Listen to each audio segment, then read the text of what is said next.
Bismillahirrahmanirrahim. Wassalatu wassalamu ala Muhammadin wa alihi ma'at taslimi wa bihi nasta'inu fi tahsilil inayatil amati wal hidayatit tamah. Amin ya rabbal alamin. Dengan nama Allah yang Maha Pengasih lagi Maha Penyayang. Sholawat dan salam kepada Nabi Muhammad dan keluarganya. Kepadanya kami memohon pertolongan dalam mencapai inayahnya yang umum dan petunjuknya yang sempurna. Amin ya rabbal alamin. Saudaraku yang dikasihi Allah SWT. Berikut adalah nasihat-nasihat Nabi Khidir kepada Nabi Musa yang dikutip dari berbagai kitab tasawuf. Ketika Nabi Khidir hendak berpisah dengan Nabi Musa, Musa berkata, "Berilah aku wasiat." Lalu Nabi Khidir menjawab, "Wahai Musa, jadilah kamu orang yang berguna bagi orang lain. Janganlah sekali-kali kamu menjadi orang yang hanya menimbulkan kecemasan di antara mereka sehingga kamu dibenci mereka. Jadilah kamu orang yang senantiasa menampakkan wajah ceria dan janganlah sampai mengerutkan dahimu kepada mereka. Janganlah kamu keras kepala atau bekerja tanpa tujuan. Apabila kamu mencela seseorang hanya karena kekeliruannya saja, kemudian tangisi dosa-dosamu, wahai Ibnu Imran."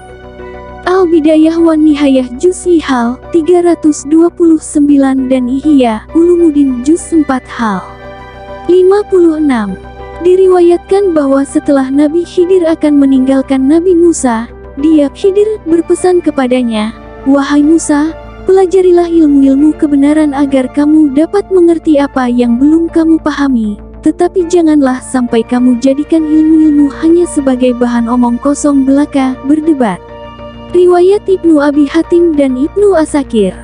Berikut poin-poin wasiat Nabi Khidir AS kepada Nabi Musa AS.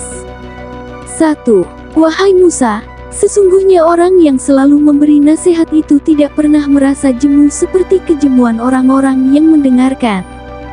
Memberi nasihat kepada orang lain janganlah mengharapkan sesuatu imbalan apapun kecuali ridha Allah dan tugas menyampaikan. Tugas menyampaikan dan mensiarkan agama Allah adalah tugas setiap umat muslim. Firman Allah dalam surat Al-Hajj ayat 32 mengatakan, "Demikianlah perintah Allah. Dan barang siapa mengagungkan syiar-syiar Allah maka sesungguhnya itu timbul dari ketakwaan hati."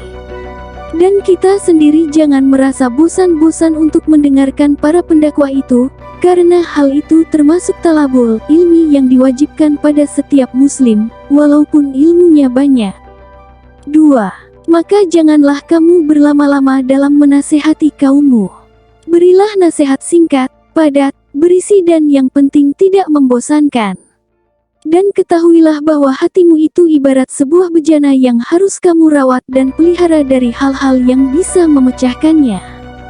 Iman di dalam hati belum tentu sudah kokoh tanpa dijaga, dirawat dan dipelihara karena lapisan luar hati masih dipenuhi oleh hawa nafsu yang selalu mengajak ke arah perbuatan yang kurang baik. Maka dari itu, waspadalah dalam menjaga hati, jangan sampai hati terpengaruh dari hasutan syaitan yang cara penyusupan penyerangannya melalui hawa nafsu. Apabila hati sudah terkena pengaruh hawa nafsu, pecahlah hati ini. Dan hati-hatilah dalam menjaganya. 3. Kurangilah usaha-usaha duniawimu dan buanglah jauh-jauh di belakangmu, karena dunia ini bukanlah alam yang akan kamu tempati selamanya.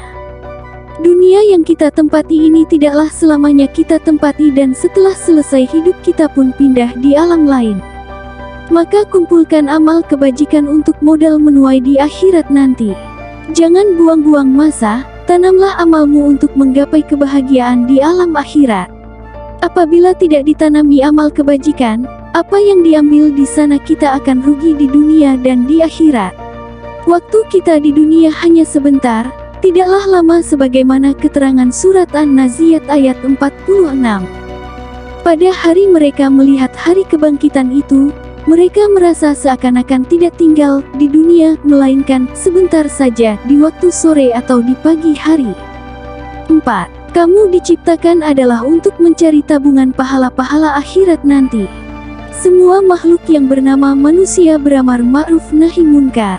mengerjakan amal yang baik untuk bekal di akhirat serta mencegah hal yang munkar untuk diri sendiri dan dilanjutkan kepada orang lain yang menjalani hal yang munkar yang dilarang.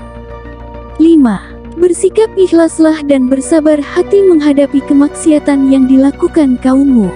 Sabar dalam menghadapi kemaksiatan di lingkungannya, ini bukan berarti diam tetapi sabar dalam bentuk berusaha mencegah dan menggantikan dengan perbuatan yang baik. Apabila mengalami kesulitan, bersabarlah, mencari solusinya dan jalan keluar yang baik. 6. Hai Musa, tumpahkanlah seluruh pengetahuan ilmu-mu, karena tempat yang kosong akan terisi oleh ilmu yang lain. Kewajiban manusia yang berilmu untuk membagi ilmunya kepada orang lain yang memerlukan.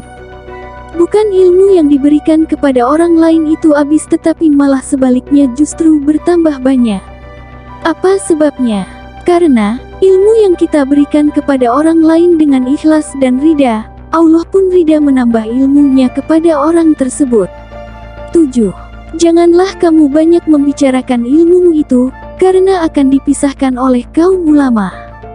Membicarakan ilmu yang sudah dicapai dengan ilmu mukasyafah dengan orang yang di luar kelompoknya yang masih di bawah jauh dari ilmu yang dicapai, maka akan terjadi kurang baik bagi dirinya juga bagi orang lain. Pendapat mengenai hal ini, Imam Al-Ghazali mengatakan, pengetahuan-pengetahuan yang begini yang hanya boleh dikemukakan melalui isyarat, tidak diperkenankan untuk diketahui setiap manusia. Begitulah halnya dengan orang yang berpengetahuan tersebut tersingkap padanya, dia tidak boleh mengungkapkannya kepada orang yang pengetahuan tersebut tidak tersingkap atasnya. Sufi dari ZZ Hal 181